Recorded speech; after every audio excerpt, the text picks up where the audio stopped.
வாழைக்காய் பொரியல் செய்கிறதுக்கு 5 நிமிஷமே போதுமானது தான். ஏன்னா இது அவ்வளோ சீக்கிரமாக வெந்துடும். எப்படி செய்யுதுன்னு பார்த்துருவோமா?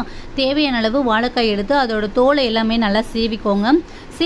சீவிட்டு குட்டி குட்டியாக கட் பண்ணிவிட்டு இப்போ ஒரு பாத்திரத்தில் தண்ணி ஊற்றி நல்லா சூடு ஏறினதும் நம்ம கட் பண்ணி வச்சுருக்க வாழைக்காய் எல்லாமே போட்டுட்டு இது கூட கொஞ்சமாக மஞ்சள் தூளும் தேவையான அளவு உப்பும் போட்டுட்டு நல்லா வேக விட்ருங்க. ஒரு 2-3 நிமிஷத்தில் இது வெந்துடும். வெந்ததுக்கப்புறமா தண்ணியை தனியாக வடிகட்டிட்டு வாழைக்காய் மட்டும் தனியாக எடுத்து வச்சுக்கோங்க.